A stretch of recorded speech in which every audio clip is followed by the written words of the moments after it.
I am an imposter, a fraud. Before we get into it, my name is Josh Barker. I did 13 years in the military. First couple of years, I was a mental health specialist, and the last 10 years or so, I was special forces. I did 2 deployments to Afghanistan, 1 deployment to Iraq. I've been through, some specialty schools, Halo schools, stuff like that. Now, jump back into it. I have always felt like a fraud. Like I wasn't the person that everyone thought I was. And no matter how many times I've been to a specialty school in the military or any kind of training or the police academy or going through special forces training, it's a year and a half long. It didn't matter. I always felt like a fraud. And it's probably something that stemmed as a child, growing up, whatever. But the point is, it's something I always struggled with, and I always had issues with any kind of recognition. If someone wanted to give me, recognize me for an award or just praises or anything like that, I always hated it. I always didn't like accepting it, and it still haunts me to this day, but not as much as it has before. And the reason why I'm bringing this up is I had a conversation with someone that I look up to, someone I've always looked up to, also in law enforcement, and he was talking to me, and him and I are pretty close. And so we're talking, and he's like, Josh, if people only knew what was going on in my head, I'm not the person that everyone thinks I am. I don't deserve X, Y, and Z. I don't deserve to get recognized. I don't deserve a promotion. I don't deserve whatever. He doesn't think he deserves it. And I had issues with that because everyone, and I'm saying everyone thinks highly of this guy. And he just kept beating himself up over and over. I'm like, bro. So he unloads everything that's going on, right? For the most part. I know he's, still reserved and he keeps things to himself. He doesn't tell people or me everything like most of us. But he was telling me some stuff that I know that were deep down and that he hadn't really talked about before. Because I can tell it's taking a toll on him just telling me. And I was like, you're not the only one. I was like, I struggle with the same shit. And he was like skeptical. I could tell he was skeptical. He looks at me and I'm like, everyone thinks so highly of me because of what I did in the military. I've got some deployments. I've done a lot of crazy stuff in the military. I was a Green Beret. And so now everyone puts me on this pedestal, and I hate it. Absolutely hate it. I wish I was down here somewhere. But everyone's like, oh, Josh Barker, he's not scared. He can do all that stuff. I'm like, no. I'm scared, right? But since everyone thinks so highly of me, I feel like I have to perform at a higher level. Normal Josh don't want to do this shit. Right, normal Josh don't want to go to all the bad shit and do all this stuff. Parts of me does. In the beginning, I struggled with it, and everyone had these high expectations of me, and I didn't want to let anyone down. So what I did was I kept pushing higher and higher, and I expected more of myself. So, for example, going after people that have these outrageous warrants, whatever. Or going to calls where you should have at least 2 guys. I go against my own advice, but Josh had to prove himself.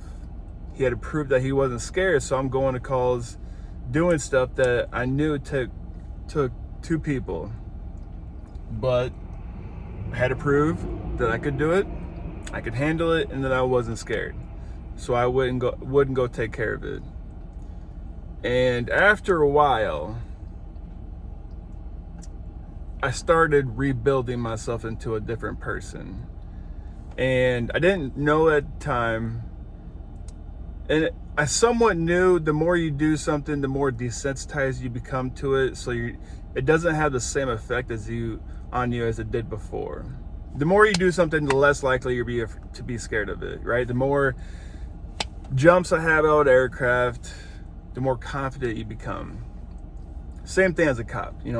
If you're scared with traffic stops, you're scared going after someone with a warrant, or you're scared to go to a domestic situation where the guy's a fighter and he just got done beating his wife, girlfriend, whatever, and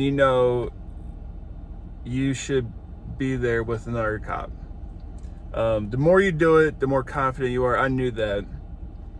So I kept doing things that scared the shit out of me. And over time, I became the person that everyone thought I was. And I'm not fully there, and I think it's just part of the journey, and I think that's something we all go through.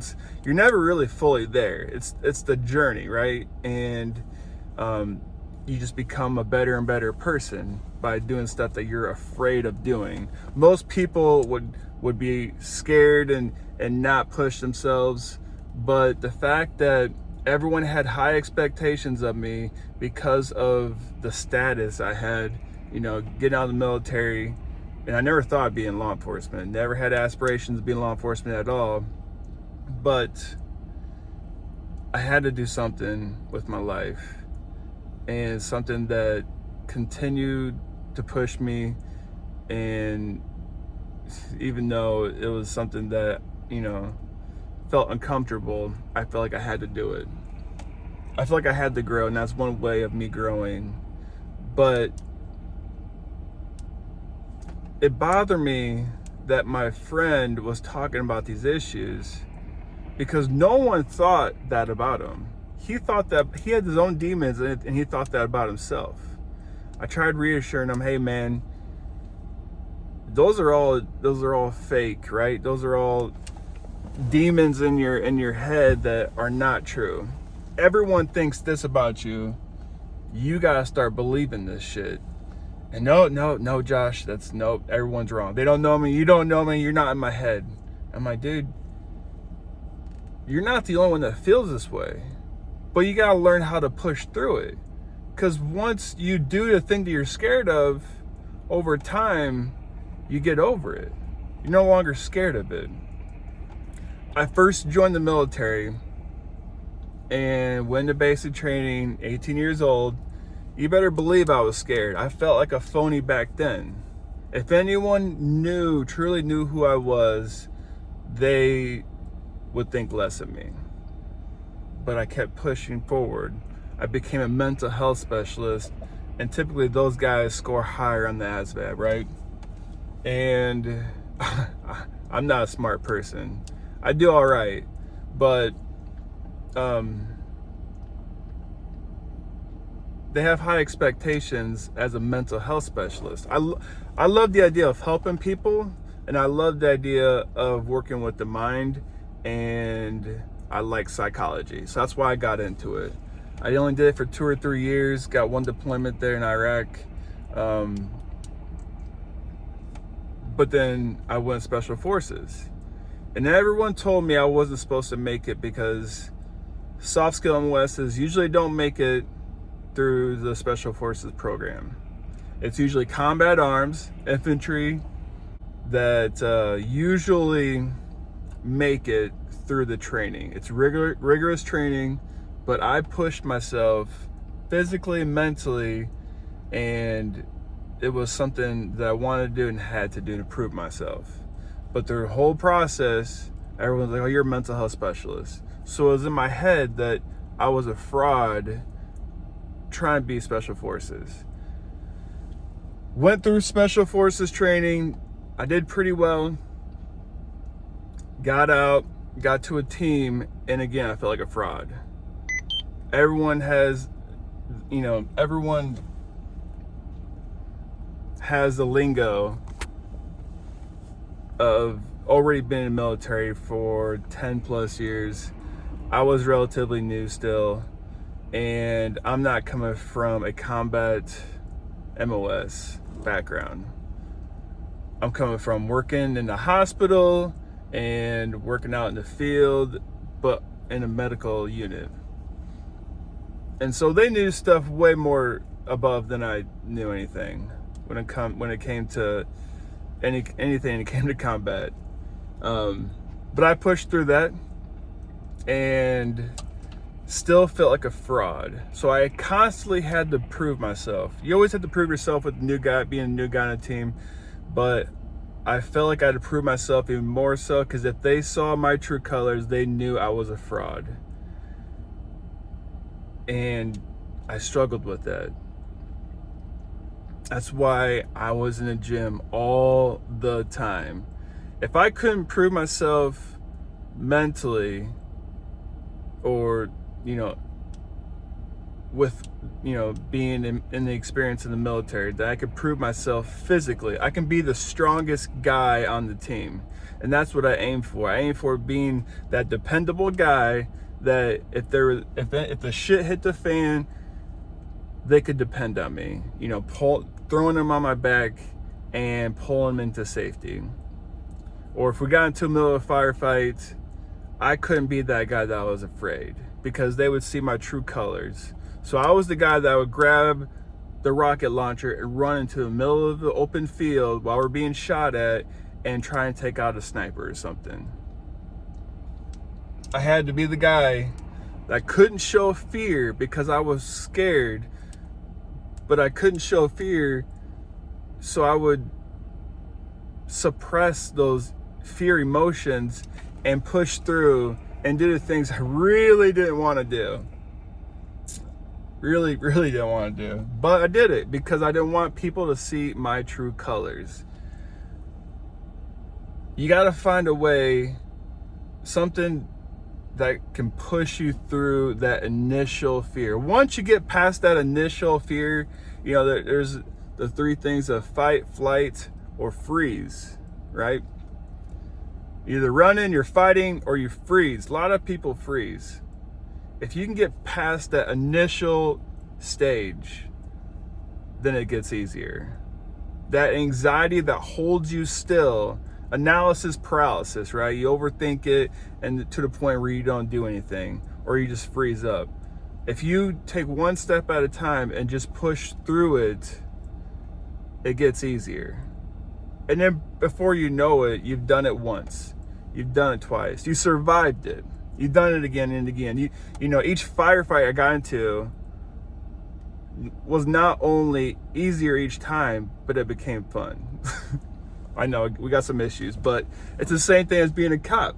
Your first domestic you go to where the dude's drunk, he's screaming in your face, he just got into a fight with his wife. You're there on his front steps. You're thinking the worst thing is going to happen, and then you survive it. And then you go on to the next domestic. You go into the next scary situation. You go to what do I want to say? You go to a shots fired call. You go to anything. The more you do it, the more confident you become. The less scared you become. And the more confident you become, the more confident you become in your skills. And then you kind of get over the issues of feeling like an imposter. And you start believing in yourself.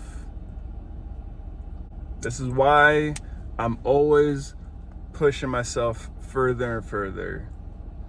Originally it started as I didn't want people to see the fraud in me, so I'm constantly working on things that I know I had control over. I can go to the gym every day. I can eat good, so I looked the part. I looked the part as a Special Forces operator. I looked the part as a Special Forces instructor. I looked the part as a cop. And then it went from that to doing things that scared the shit out of me because people had these high expectations of me. People expected this of me, so I need to do above and beyond that. So I'm doing the shit that I probably wouldn't normally be doing. To the point, it got to the point where I'm enjoying it. I'm enjoying getting those calls. And if someone's going to get those calls, if someone's going to be getting the worst kind of calls, I want it to be me. I don't want anyone else to go there. I don't want anyone else to get hurt. I want it to be me to take care of the situation.